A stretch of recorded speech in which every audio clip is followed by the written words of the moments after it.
Hey, what's up, everybody? It's Charles, and welcome you guys to another episode of the Dreamerspro Show, where we cover everything from sports, hot topics, classic debates, entertainment, and when we give you guys a fresh perspective on things and how we see them. And today we have an interesting episode for you guys. You want to stick around for, so make sure you like the video and subscribe to the topic. Now, as y'all know, Shannon Sharpe and Skip Bayless have, I think they've been on vacation over the last few weeks. And funny enough, just to digress for a second here, it seems like everybody's going on vacation except us here. I don't know what the hell is going on. It seems like we need to take something, because these guys are always on vacation, it seems like. But anyway, I'm just joking. But anyway, they were recently on vacation, so we haven't heard from them in quite a while. Now, we all know, or some of us, or a good amount of us know, the history between Shannon Sharpe and Kevin Durant. Shannon Sharpe has always been critical of KD. I think they've gone at each other back and forth a few times on Twitter, and I think really all of that originates from two places. Number one, maybe KD didn't stop LeBron from winning 2 championships. So as a LeBron fan, maybe Shannon Sharpe feels the type of way about that. And number two, I believe, is because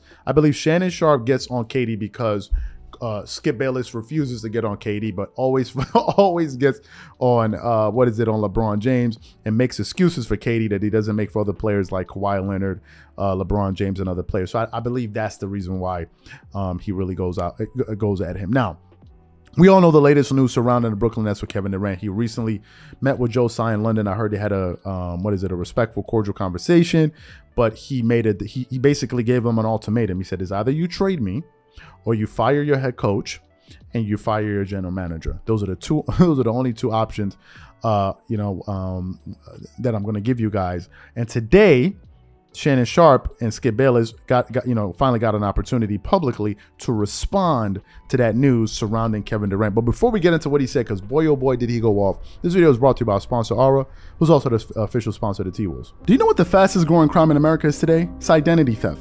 Imagine trying to log into your email only to see that your password has been changed. Then you start getting weird notifications from your bank and credit cards, only to find out that all of your personal and sensitive information has been totally compromised. If you think it can happen to you and your family, just know that in 2020, over 49 million Americans were victims to identity theft, costing them a combined $56 billion. That is why we are excited to partner with Aura, who's the sponsor of this video. Aura is the #1 identity theft and financial fraud protection.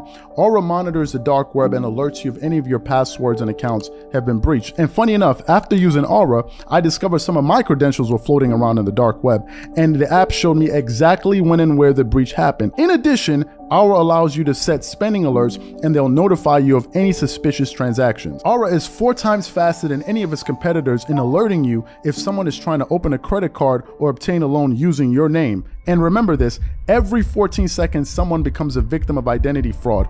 Don't let it happen to you. Now click the link in the description and try Aura for free for 2 weeks and see if any of you or your family's personal information has been compromised. Start your free trial at aura.com/dreamerspro. And when you try Aura, by using the link in the description below, also know that you're supporting this channel. Thank you. So what I want to do is, we want to play the comments that he had to say about Kevin Durant, because he did go off, and then we're going to come back and react to it. Take a listen to that. Will KD be a net next season? Well, I think the Nets are almost in a position, Skip, where they have to trade him now. There's a reason why KD and his representation leaked this information to put the pressure on Joe Tsai. I'm willing to stay. I'm willing to try to make this work.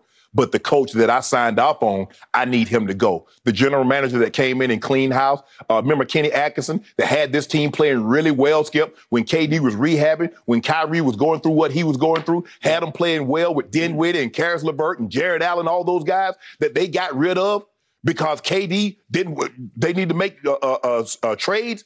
Oh, yeah, that happened. See, you don't make a demand like this unless you've been given a lot of control within an organization. Because for Kevin Durant to feel that he can say, hey, go tell the man that actually owns the team or one of the owners of the team that says, I'm willing to stay, but they've got to go, lets you know. And he said, I've given you too much control anyway. I've given you and Kyrie all this control, and we won 1 playoff round, 1 series, no more. Yep. I'm supporting my guy. He wanted Steve Nash. He wanted DeAndre Jordan. Skip, DeAndre Jordan got a big deal because Kevin Durant was his homie. And he got DeAndre Jordan starting over Jared Allen, which was his homie. He wanted James Harden. They gave him that. He wanted Patty Mills. They gave him that. He wanted Blake Griffin on the buy. They gave him that. He wanted LaMarcus Aldridge on the buy. They gave him that. And Joe Tsai said, I'm tired of giving you, bro. You ain't giving me nothing. All you giving me a bunch of fancy numbers and got people saying you're the most efficient scorer, and we've never seen anything like this in the world. And guess what? And I haven't seen any titles that you brought anywhere outside of Golden State. So no, I'm not getting rid of Steve Nash. Skip, they had, look, he and Kyrie already emasculated Steve Nash the moment he got there. When you say we don't really need a coach, I can coach, KD might coach one day, KD should have said, nah, Steve Nash is a good coach. He come highly recommended. I was on the team that he was on the staff. I can vouch for Steve Nash, but he didn't do that. And so for me, Skip, at some point in time, the best offer that we've seen on the table thus far, everything else has been a lot of speculation with this and that. We know Minnesota wanted Brooklyn wanted Karl Anthony Towns and Anthony Edwards, and we know that wasn't going to happen. And it said they reached out at first and they wanted Tatum and they wanted Jaylen Brown.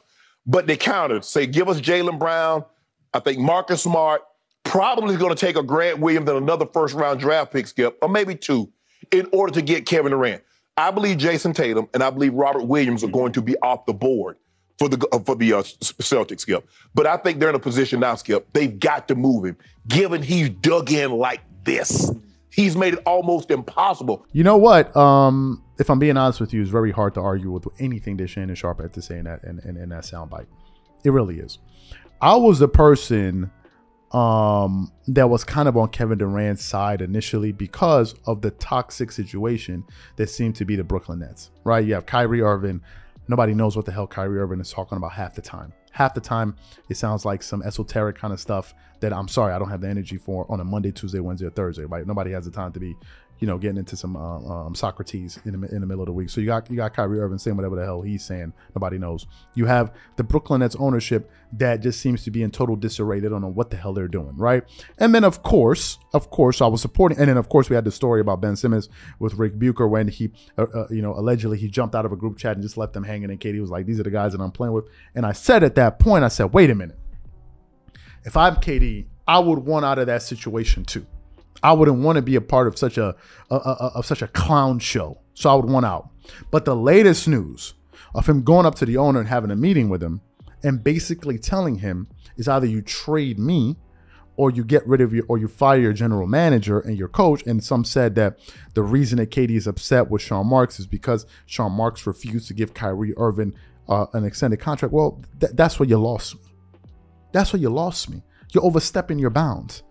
The general manager is doing his job. If he doesn't see it, if he doesn't believe that this guy deserves a contract extension, that's his bloody decision. It's not your team. Now, it's your team in the sense that you're the best player on the team, but you don't own the team, my guy. You don't own the team. And you don't get to dictate the terms of how people should run their teams. To me, I think that's just going way too far and overstepping the boundaries, right? And that's where he totally lost me. Number one. Number two, it's not like as if Kevin Durant was speaking from a position of power. He was coming from a place of weakness. Why? Because of the latest events. What happened? The Brooklyn Nets went into the playoffs in round one against the Boston Celtics and got smacked. Them dudes got smacked. They got swept in the first round. You get swept by a team that Giannis was able to take 7 games. You get swept by that team and you walk into the office acting like as if you guys are fresh off an NBA championship. That's crazy. That's cuckoo. If you had just won the championship, you had the leverage. You had the leverage. And in that case, to give you guys an example, when Kawhi Leonard had won the championship with the Toronto Raptors, Masai Ujiri, who's somebody who knows actually what the hell he's doing, Masai Ujiri, Kawhi said, "Listen, if you guys want to keep me, we got something beautiful going here. I need a better player. Give me Paul George for Pascal Siakam."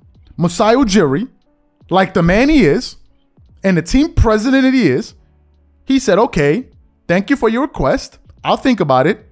Hey, Kawhi, I thought about it, and we're not going to trade him." Finish. So what was Kawhi's job? Okay, well, if you guys are not willing to do that, let me pack my bags and go to LA and go figure out my situation in another place. Kawhi Leonard didn't go back and say, no. What y'all got to do is y'all got to make some, you go to the team owner, "I want Masai Ujiri fired because he didn't do what I told him to do." And then go fire the head coach. That's cuckoo stuff. And Kawhi just won a championship. And Masai Ujiri reminded him, "Hey, wait a minute. I'm the team president here." But in the Brooklyn Nets, No one knows. Now, maybe it's a precedent that they set by listening to these guys who don't have the history of team building. You still listen to him. I don't know why anybody will listen to Kyrie, but they listen to him. And for you to still go in there and make those demands, that's why you lost me. And I can understand when Shannon Sharpe is coming from that position where he says, ultimately, you got to trade him. You got to trade him.